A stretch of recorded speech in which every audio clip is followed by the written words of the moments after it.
Is it better to build an organic service offering that puts out and establishes the overall base of the viewer, your market?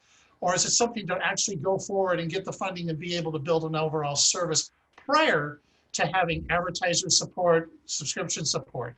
Which is the better goal in building a service that viewers want? Organic. Organic. Unless you have vast sums. Look, there are only two ways to build something, all right? It's going to be organic, or you're going to market the hell out of it, all right? PragerU. People talk about PragerU, got 1 billion views on YouTube. Why did PragerU get 1 billion views? Because they raised $27 million their first year. It's kicked off by a couple of rich conservative billionaires from Texas that seeded them $7 million. What did they do? They ran a ton of ads on YouTube and it driving that number. I was watching somebody's video the other day and I said, they got 1 million views for this particular 30-minute video. Then I saw the engagement, 25 comments. So I told my digital guy, I said, what are they doing? They were running ads like crazy.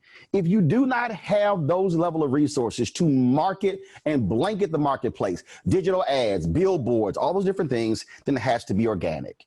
And so when we've had conversations, when I've talked to us advertisers, and when they hear me say, we went from 157,000 YouTube subscribers to right now 630,000.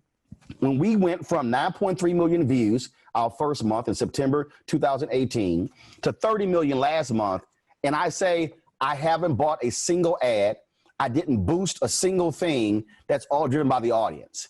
That advertiser goes, that's a loyal audience. And so part of the people who are failing with this whole OTT strategy is they think us, hey, it's gold in them hills. Let's just throw something up, it's OTT and they're gonna come. No, you still gotta let people know you even exist.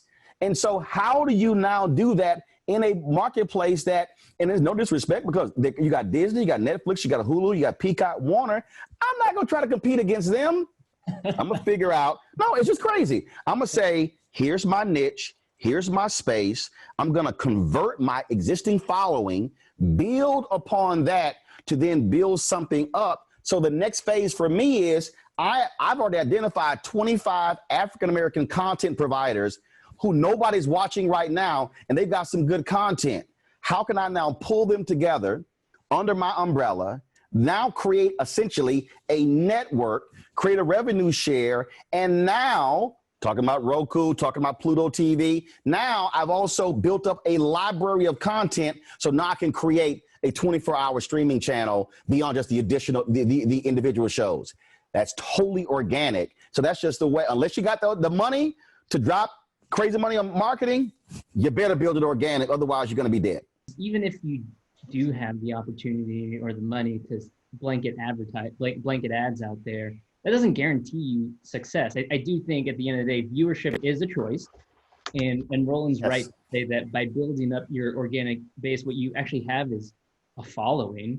And he's done a really good job of capitalizing on that organic base. But if there's anything we've learned from Quibi, for example, it's that success is limited to those with megawatt budgets. In other words, you don't have to have deep pockets in order to make this work. Rather, success in streaming comes to those who lean in to the right strategies based on their strengths. There's room for both the big giants like Disney, as well as smaller players like Friendly, a virtual MVPD service with lifestyle content, Fubo TV, another service with sports content. And what all of these services have in common is that they've opted to lean into a suite of offerings and flexible, maneuverable tools to grow and scale their audiences. Friendly, for example, a newer service that launched at the end of last year, this year they achieved their annual subscription goal in just 7 months. And they did this by using performance marketing solutions to grow trialists. And for us on our end, when we look at the data, we found that nearly 80% of their trialists are coming from just 3 specific audience segments. So just like other performance marketing strategies, if you can kind of ride out that turbulent early stage of the test and learn phase, you can kind of pull out the learnings and insights that drive a full year strategy to grow an audience.